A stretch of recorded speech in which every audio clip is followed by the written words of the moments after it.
During the winter months, two species of pelicans live in South Florida, the ubiquitous brown pelican and the migratory American white pelican.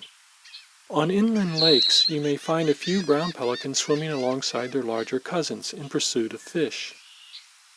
What they have in common, however, is not particularly interesting. It is how they differ that's intriguing. With essentially the same equipment, a long bill and pouch, the two species make their living by using dramatically different fishing techniques.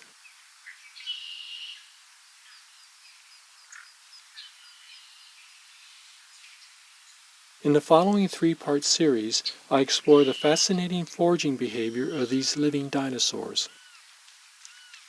In shallow waters, a second before contact, the neck straightens and the wings fold back over the body.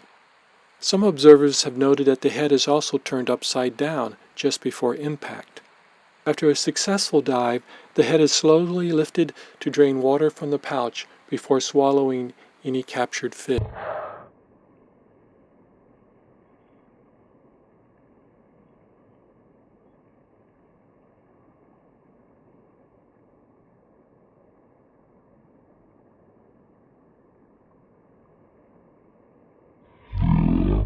Circumstances, the rules of engagement change, at least among a pair we filmed foraging along a seawall.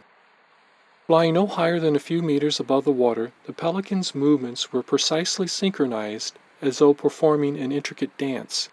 When one bird took off, the second bird immediately followed. When one bird dove, its companion hit the water seconds later.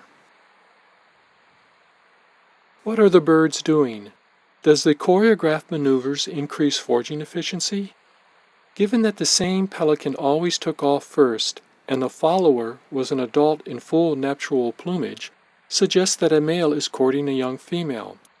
As the saying goes, mimicry is the highest form of flattery. After watching the birds for some time, it became clear that brown pelicans have a propensity to copy each other's movements. Why is this? Is it possible that birds dive in tandem in order to catch fish that have been scattered by other pelicans? None of the pelicans, however, scooped fish out of the water while floating on the surface, a method used by their larger cousin. Is this because brown pelicans are too weak to swing an open pouch underwater? Or have they simply lost the instinct to do so once they have perfected the skill of diving?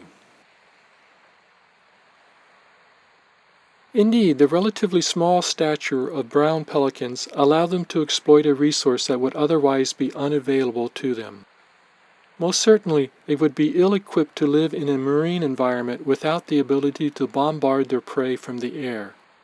Yet diving can damage the body, particularly a pelican's eyes. Presumably, the heavier a bird is, the greater the forces experienced upon impact, which begs the question: is there an upper size limit beyond which a pelican can grow and still dive for fish? Part 2 of this series continues to explore how these remarkable birds make a living.